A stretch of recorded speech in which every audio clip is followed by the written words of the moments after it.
back to the Phantoms Fanatic YouTube channel. I am back with another review, and yes, I know I said I was going to be reviewing Knives Out and Knives Out: A Glass Onion, but due to some other problems, those will be the next two reviews after this week's Meandering Conversations podcast. So pretty much those two are going to come out Tuesday.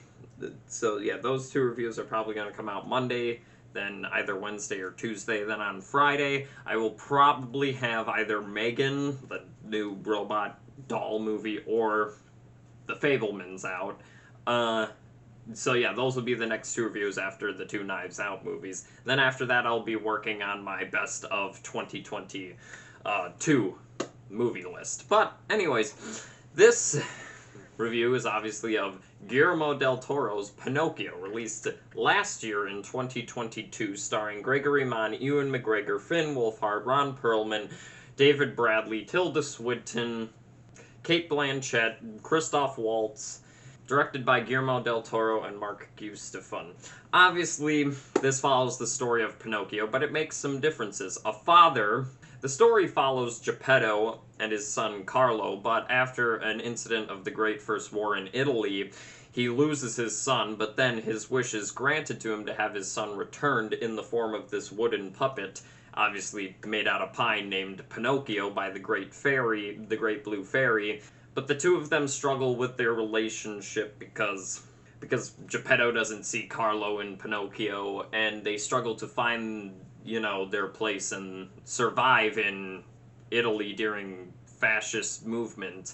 So yeah, if I were to tell you out of the three Pinocchio movies released this year that the one with Mussolini and fascist Nazism in Italy was the best one, that would be surprising, but it is the best one. This movie is just fucking fantastic overall. First of all, I want to talk about the stop motion in this. It is phenomenal. I love stop motion animation, and seeing it in this movie, it is just so goddamn gorgeous. Including, I love the interesting character designs they choose, especially for the character Christoph Waltz play. I feel like they really do make a good design for that character. Same thing with Geppetto and Pinocchio's design, and I really like this movie's version of Jiminy Cricket. But one of my favorite things about Pinocchio's design is that when I first saw it, I found it a bit creepy, but the more they use it, and especially Gregory Mann's voice performance, really helps you actually really like this character's design. Because in this movie, in the beginning, when Pinocchio is first meeting Geppetto, he is a bit of a little shit and pain in the ass to him, but he never is a unlikable character from the audience perspective. I think that has to do to the performance and the way they write him in this, because he keeps constantly asking things and being a bit of a nuisance, but that's mainly because he doesn't know how life is, and apparently that's closer to the book, because this movie is not close to the original Disney movie, but I think it's closer to the book in more aspects, but we'll continue with that. But I think it's closer to the book in some more aspects, such as Pinocchio more being like a psychopath, but in this, he is still very likable, and I think that has to do with the character design and the animation around his facial expressions. But I really do enjoy the story they tell here, because the first, 15 minutes to an hour is mainly centered around Geppetto and his son Carlo, and it's really tragic what happens to his son. He passes away, and then he becomes this drunken, obsessed man grieving over his death, and it's really sad. And when Geppetto is building Pinocchio, it's shot like a horror movie Frankenstein creation scene, which I really do enjoy that aspect. I also really like this version of Jiminy Cricket. He's voiced by Ewan McGregor, and he does a really good job. He more sells the fact that he's a bit of a snob and a bit of a smartass sometimes, but I really do like this version, especially the sophisticated British voice and the fact that they gave him a mustache.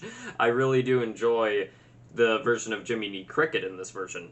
And the fascist elements of the fact that they're in, war-torn Italy really do play well into the idea here, because Geppetto lost his first son Carlo in the war, and then Pinocchio is then trying to be used by the fascist government because he can't die, so they see him as the perfect soldier and stuff like that. And I really do enjoy those elements, and especially because there's this character who has a son, a fascist like general or something like that. I forgot what they exactly said.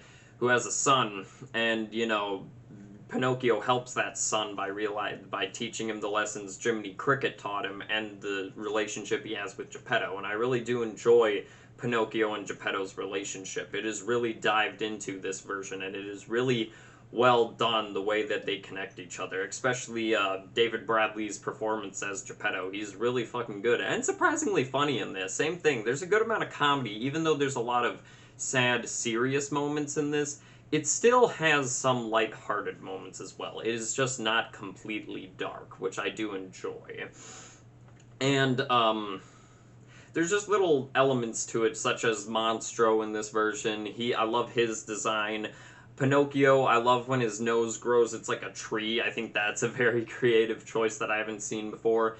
And then, as I said, Pinocchio doesn't die, but then he goes into this afterlife area and speaks with this other character who's related to the Blue Fairy, and I really do enjoy that one's design. Same thing with the Blue Fairy's design in general. I love both of those fucking designs. It reminds me a lot of Guillermo del Toro's past works, but those designs are really cool, and I like that aspect of the film. Obviously, this is a musical, and not everybody has the greatest vocal performances, especially Christoph Waltz and David Bradley's songs. They are a bit auto-tuned, but for the most part, I feel like they sell it because the songs are written pretty well, and I do enjoy them. Especially Pinocchio's songs are really sung well, and I really do enjoy their context into the film. Christoph Waltz's character is pretty much the Honest John or Stromboli equivalent in this version, and I love his performance in this. He really does sell the sliminess and sleaziness of this character, of how he tries to jip Pinocchio in money and stuff like that, and I love that aspect. And I feel like the animation and the character design really does sell that performance, and I really do enjoy it. There's also this little monkey named Spazzatura that Pinocchio gets attached to, and I really do like him and the monkey's relationship and how they grow. This film also has probably one of my favorite endings of all year. Of all last year. I love the ending of this film. It is somewhat sad but still hopeful, which I really do enjoy that aspect. They really do dive deep into the fact that Pinocchio in this doesn't become a real boy, and I love the way they tackle it in the end. That is such a great idea what they did with this film. And earlier this week I was talking about Puss in Boots and how that probably should win the best animated feature Oscar, but I don't know, this movie was fucking phenomenal. I absolutely loved this version of Pinocchio. The fact that it has Mussolini in it, but still tells a very good heartwarming and tragic story at the same time between a father and his son becoming to accept his son for who he is. I really do enjoy that aspect, and I feel like they dive well into it. The only minor problem that I have with the film is the fact that there's narration, but it's done by Ewan McGregor as Jiminy Cricket, and it's played off for a joke in the end, and I really didn't mind it because I really liked Ewan McGregor's performance in this. But yeah, this movie will pull at your heartstrings in many moments, and I was tearing up at some moments in this film. It is really well executed. The fact that there are darker and tragic moments in this, but still has a light-hearted tone to it, and you don't feel the runtime. You are invested in these characters 100% of the time, and the stop-motion animation's phenomenal. I love this movie. It is such a fantastic film. I obviously recommend it. But, anyways, what do you guys think of Guillermo del Toro's Pinocchio? Do you think the darker themes of fascism and the more tragic elements of the story worked well, or maybe it didn't work well? Just let me know in the comments section down below. If you have any other movie reviews you guys want me to do, leave those down there as well. Make sure to like and subscribe, share the channel. I always like to see the growth of it.